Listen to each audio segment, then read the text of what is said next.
Above the Circle of Earth had a lot of inspirations, but the first one that I can recall was actually 1999 when I saw a certain space prequel hero on a pizza box. And I got this really original thought that I'm sure no Christian homeschool teenager has ever thought before. Say, why don't we have science fiction except, for Christians? Well, hopefully this story's aged a little bit better than that, but there's been a few other inspirations since. A lot of Christian ministries and missionaries that I've met over the years, conversations I've heard about whether we should protect our families and stay safe versus Christ's call to go therefore and preach the gospel in the world. But obviously that's got to be the absolute first inspiration there. It is that great commission in Matthew chapter 28 where Jesus says, "Go therefore, preach the gospel, baptize people, spread the good news, for he is with us always on earth and hopefully, I believe, also on Mars."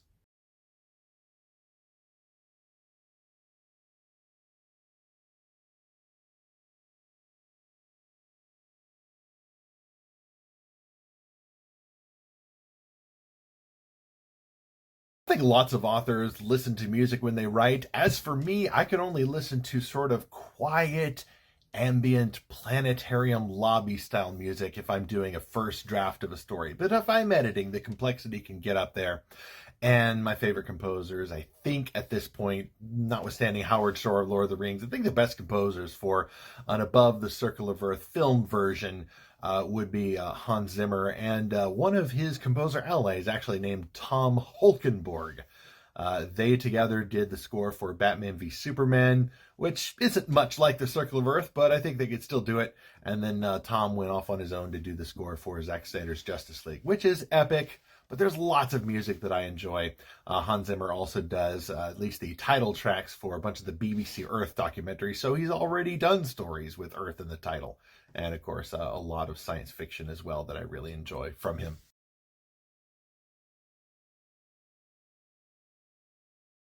Mars, named after the Roman god of war, copied after the Greek god of war, Ares, fourth planet from the sun, frightfully cold up there. Not one of my favorite facts. Lovely place to visit if we ever get there, but I wouldn't want to live there. However, once you get there, I think my favorite fact is that the gravity is about 38% the gravity of Earth. So if you're a standard jumper on Earth, you could probably get up to about 4 or 5 feet if you really, really try on Mars.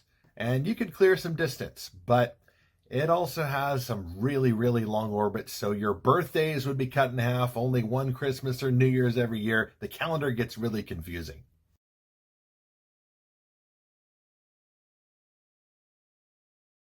Go therefore comes from Jesus Christ himself, the author of all life, the author of all true adventure stories, of course. Those are those two words that he said just before his ascension when he called his apostles to keep up his good work. He had resurrected, he was going to be with the Father, but now comes the age of the church, and that includes missionary work, not just going out and doing altar calls and revivals and John 3:16 and all that good stuff, but also teaching them, the nations, to observe everything that Jesus has commanded us. Above the Circle of Earth asks, well, if the nations go to space, then why shouldn't good Christian missionaries, when we can, follow after and go therefore?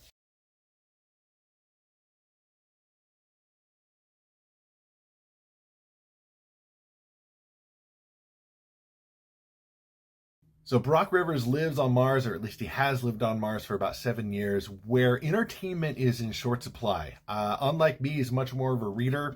He's not going to play a lot of video games. I doubt he actually reads a whole lot of fiction, which is kind of fitting if you're actually technically in fiction. But if I was to show him a movie, I imagine it might be one that he's already seen, possibly in high school. One of those 110-year-old movies or so called Interstellar by Christopher Nolan. Now, Interstellar goes a lot further beyond the solar system than Above the Circle of Earth does, but it is also deeply humanist in theme. It's very inspirational, but Interstellar is all about humankind rescuing itself. So I'm guessing Interstellar is a favorite movie of Cause, who are the villains in the background of Above the Circle of Earth, but I don't begrudge them that. Interstellar is a fantastic film. Score by Hans Zimmer, directed by Christopher Nolan, great cast, great ideas, just deeply humanist ideas too.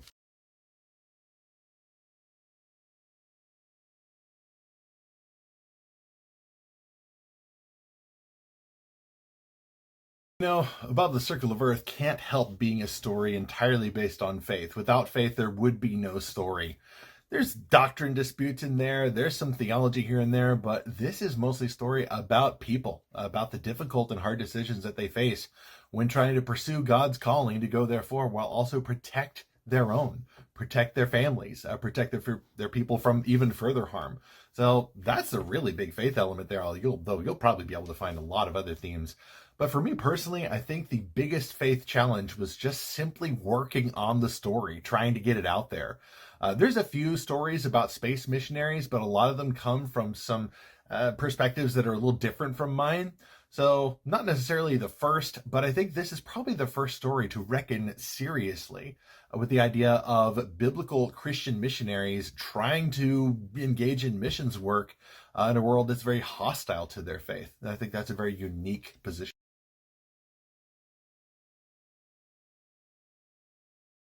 But once he gets on board ship, little bit of a spoiler here, Brock gets into the espresso a whole lot because he ends up having to pull a lot of late hours and early mornings, which can happen when you're reforming a spaceship for the glory of God and the future space mission program. For me, I don't do espresso or high caffeine stuff. I just try to keep my coffee for the mornings, but it is just kind of plain coffee. I'm not very exciting about that. Just coffee with various flavored creamers. I like to experiment a little bit. As for snacks, I try to avoid those while writing. You get crumbs in the keyboard, messes happen, and writing is a messy process enough as it is.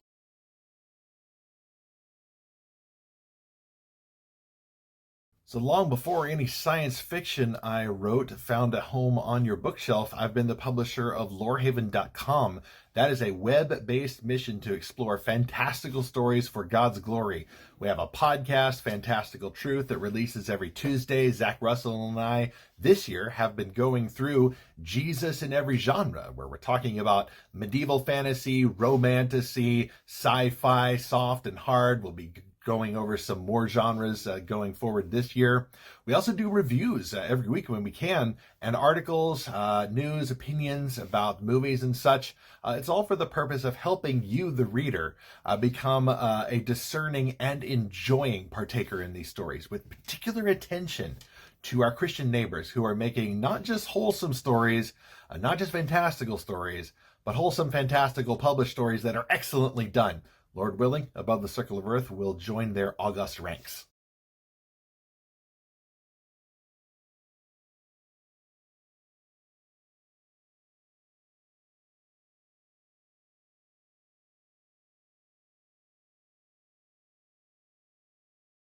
Hobbies. I remember hobbies. Writing has been my hobby, but now that it's also a job, I shall have to come up with some other hobbies. I do have some other hobbies, though. I like putting together some Lego stuff every once in a while. Obviously, Lorehaven takes a great deal of my time, so that's kind of a hobby. But I do read a lot. It has nothing to do with Lorehaven or my fiction work, so I do that as well as some gaming here or there. But I'm the type of person who doesn't dig into games a whole lot. I'll get like one game and then I will play it for maybe 2 years.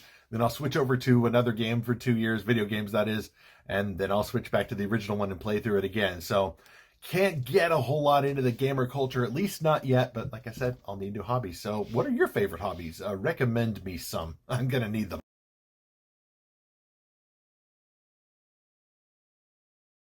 All right, a newly minted pro writing tip.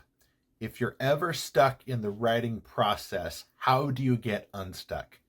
Answer: deadlines. Hard, solid, irrevocable, backed by editors with teeth. That's what makes me get unstuck almost always. But in a pinch, a little bit of caffeine, a little bit of workout, going for a walk, and always, always, always, at least for me, outlines. For me, the best time to get stuck is in the outline, when you haven't put all the skin and muscle and clothing on the story, and it's basically a skeletal structure from which to hang various ideas. That's the part to get unstuck, and then you will not as often get stuck while creating the actual draft of the story.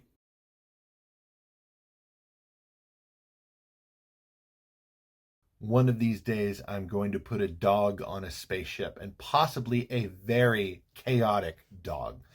just to see what would happen.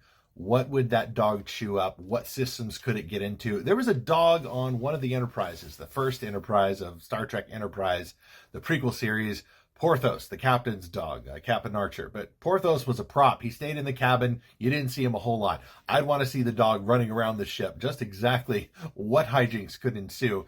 Meanwhile, we've got a few hijinks ensuing with the real-life dogs in my life. I got 2 of them downstairs right now, Buster and Nami. Hopefully they are asleep for the night and enjoying it. There's also been a cat slinking around the place. It's my sister-in-law's cat that we're keeping her for a spell.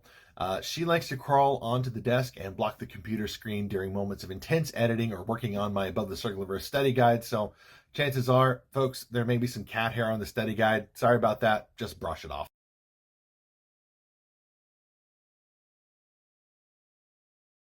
To join the Above the Circle of Earth crew, that is, to join the space mission, there are a few very important qualifiers. First, you've got to be a biblical Christian. That's how you get on board a biblical Christian spaceship. Second, might help if you have some experience with space travel, which not a lot of Christians have had experience with, but maybe you look up the biography of one of the Christian astronauts we've had. There was a space shuttle captain or two. Right now, there may actually be a Christian or two stranded aboard the International Space Station, so they might be able to give you some tips. However, I think the most important thing is you have to be called. You have to be called to leave your sheltered preserve and go therefore into a place where the radiation and lack of oxygen and chill and vacuum may kill you. And if it doesn't kill you, then at least your neighbors in the Christian preserve are going to have a lot of awkward questions of you. You got to be able to prepared to give an answer for the hope that you have and the calling that you have as a member of the space mission.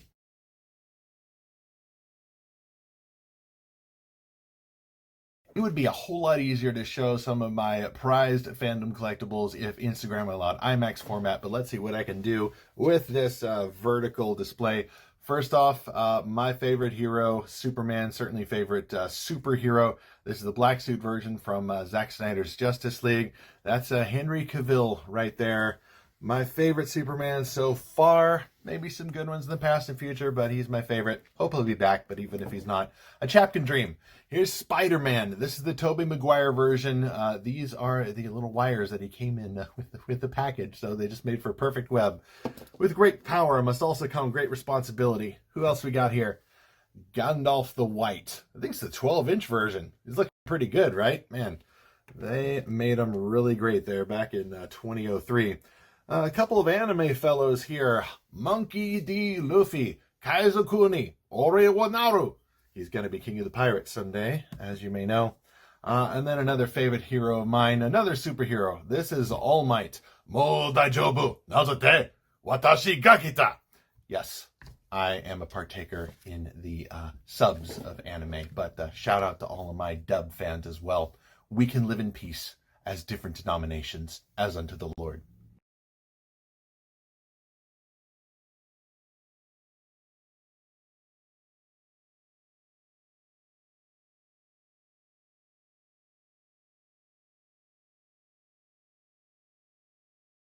Publisher of Lorehaven, I read a lot of different fantastical books in addition to the nonfiction books I read, so it's really hard to pick a favorite.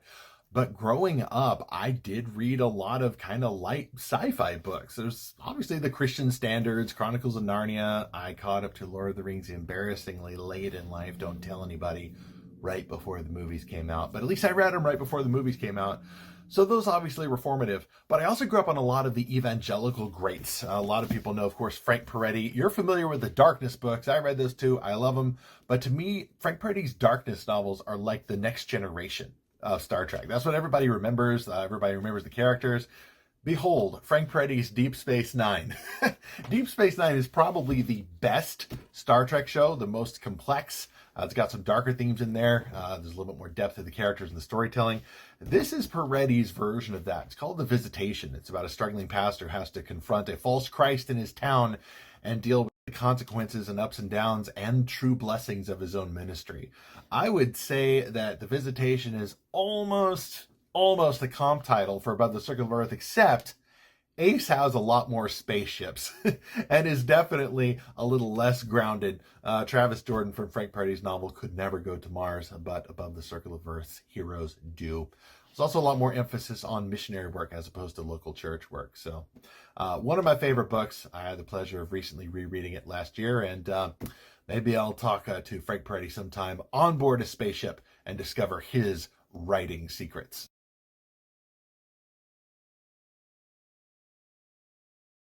Above the Circle of Earth came with a lot of challenges.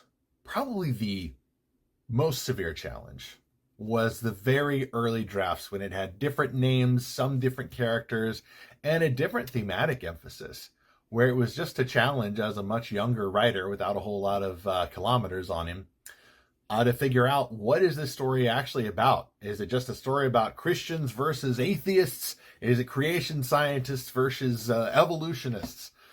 Is it a story designed to try to get you to be a missionary? No, no, no. No, those would be less interesting, and a jolly good sermon or Sunday school class could do that. Well, if you stick with that, then what do you even need fiction for? Just cracking the heart of this story really proved to be groundbreaking for me. It's like, well, once I cracked that, it's about how to protect your people but go on adventures at the same time. That's really the heart of the story, and that's why I think everyone can resonate.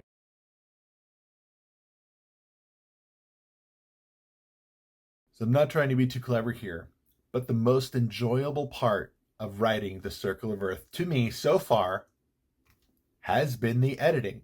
This is not a joke. I'm not even trying to get on my editor's good side. Lord willing, I'm already on their good side. But I really did enjoy just going through and having a hard deadline for the word count and then go, okay, well, I got to cut this and this and this and this. And once I kept doing that, it was like putting the whole thing on a fitness program, and suddenly it starts getting sleeker, starts running faster. It's a little easier for it to get off the sofa. All the colors get brighter. All the characters and dialogue get punchier. Suddenly the story just came to life. And this is after I'd already been editing it over and over and over. Turns out it just needed one more edit. Maybe two. Maybe three. Hopefully the results run fast for you as well.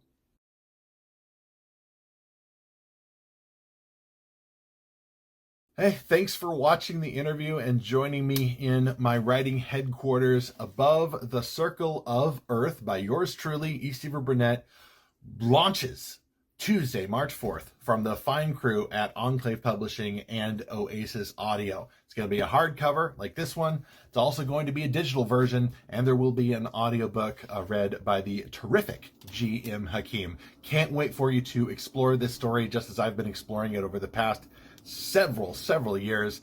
It's about Brock and Alicia Rivers, who were exiled to Mars for making a foolish choice to try to do missions in a world that doesn't want missions because it's the 22nd century and the secularists have taken over. But now it's time for their family to come back to their home world and fight to restore missions, not on Earth where it's not allowed, but in the colonies of space. Unfortunately, said colonies of space are ruled by the Cause, which is a secular enterprise, pun unintended.